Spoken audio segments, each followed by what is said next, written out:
Every week I was throwing away food I'd paid for. Wilted spinach, half a zucchini, bread crusts, broccoli stems I'd snapped off and tossed without a second thought. I didn't think of it as waste, I thought of it as normal. Then I learned a Japanese word, Mottainai. It doesn't translate cleanly into English. It means something like the deep, genuine regret of waste, as if the discarded thing had value you chose to ignore. Japanese kitchens run on this feeling, and for 2 weeks I tried to run mine on it too. Here's what I tracked: my grocery receipts, my trash output, and one simple number: how much food I threw away. By week 2, my grocery bill had dropped by nearly half. Not by eating less, not by going vegan, just by changing how I thought about what I already had. These are the 10 specific Japanese kitchen habits that made it happen. The first habit isn't physical, it's psychological. In Japan, Mottainai is taught to children before they can cook. It's not a recycling slogan, it's a grief, a small but real grief, felt when something useful is discarded. Western kitchens ask, "What do I need?" Japanese kitchens ask, "What do I already have?" That single shift in question changes everything that follows. Before I opened a grocery app, I started opening my fridge. Japanese households have a tradition with no formal name in English. I call it the kakurega meal. Kakurega means hideout. It's the weekly meal built entirely from what's hiding in your fridge. No recipe, no shopping, just an honest inventory of what's left and a commitment to use it. Mine, in week 1, half a block of tofu, 2 eggs, limp scallions, and leftover rice. In Japan, that's chahan, fried rice. A complete, satisfying meal that cost me nothing because I already owned every ingredient. The habit: every Sunday, cook before you shop, not after. In Japanese home cooking, nothing is decorative waste. Broccoli stems are sliced thin and stir-fried. Carrot tops become furikake seasoning. Daikon leaves are pickled overnight. Watermelon rind is simmered with soy and mirin. This isn't survival cooking, it's cultural cooking. Japanese cuisine evolved these techniques because nothing was considered disposable to begin with. Week 1 experiment. I saved every peel, every stem, every wilting leaf. I made a dashi-style broth from corn cobs and mushroom stems that was genuinely better than stock I'd bought.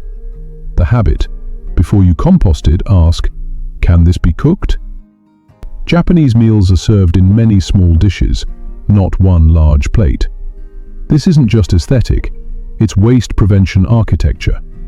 When food is portioned before it reaches the table, you cook to the portion. There's no giant pot of pasta where half gets refrigerated and forgotten. Small plates also create psychological completeness. The meal feels abundant because of variety, not volume. You eat less, you waste less, you're more satisfied. Week 1 change. I replaced my large dinner plates with smaller ones and served in 3 small bowls. I used 30% less food per meal without feeling hungry. Japanese home cooks, particularly older generations, shop with handwritten lists built around what's already at home, not what looks good at the store. This sounds obvious. It isn't practiced. The average supermarket is designed to trigger impulse purchases of things you don't need, which expire before you use them. A handwritten list, not a phone list, handwritten, forces you to slow down, think about meals sequentially, and buy only what fits a plan. My week 1 grocery list was 14 items. Week 2, 9. Same nutrition, lower bill, 0 forgotten in the crisper casualties. Japanese households pickle constantly, not for flavor alone, but as a time extension strategy. Tsukemono, traditional Japanese pickles, transform vegetables that are 2 days from going bad into something that lasts 2 weeks. Cucumber, daikon, carrot, cabbage. Anything can be quick pickled overnight in rice vinegar, salt, and a pinch of sugar. This was the single habit that saved me the most money. Wilting cucumbers became crunchy, tangy tsukemono. Cabbage that was softening became an umami-rich side dish. Food I would have thrown away became food I looked forward to eating. The habit.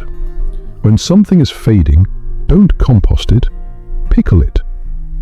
Japanese cooking runs on dashi, a simple, clean stock made from kombu seaweed and dried bonito flakes. The genius of dashi isn't the ingredients, it's the philosophy. The base of the meal is made from things that would otherwise be discarded. I extended this into a Western zero-waste broth. Every week, vegetable scraps go into a freezer bag. Onion skins, celery tops, herb stems, corn cobs. On Sunday, they become a full stock in 45 minutes. That stock became soup, risotto, braising liquid, and rice water across the week. One bag of scraps, 5 meals with depth.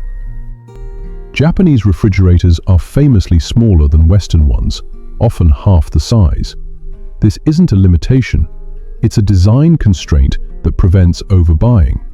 When your fridge is small, you can see everything in it. Nothing hides. Nothing expires in the dark at the back. I didn't buy a smaller fridge, but I adopted the rule.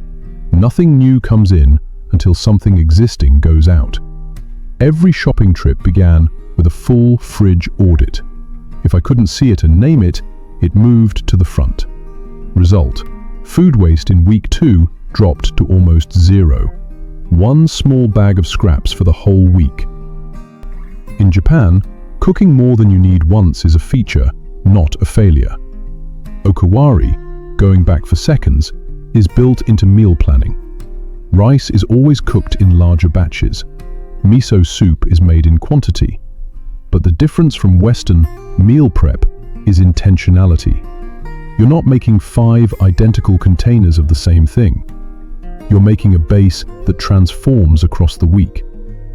Monday's plain rice becomes Tuesday's ochazuke, rice with green tea poured over it, a traditional light meal.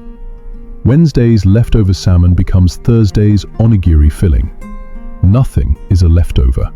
Everything is an ingredient for tomorrow. The final habit is the one that holds all the others together. Before every meal, Japanese families, particularly in traditional households, say "itadakimasu." It means, "I humbly receive." It's gratitude directed not just at the cook, but at the ingredient itself. The animal or vegetable that gave its life. The farmer. The soil. This isn't religious obligation. It's a daily remembering that food has a cost that extends beyond money. When I started saying it, just quietly before eating, something changed. I ate more slowly. I wasted less. Not out of discipline, out of something that felt more like respect. 2 weeks, half my grocery bill, a fridge that's actually empty by Sunday, and a Japanese word I now think about every single time I reach for the trash. Mottainai. Don't waste what has value. If this hit differently than you expected, share it with someone who needs it, and I'll see you in the next one.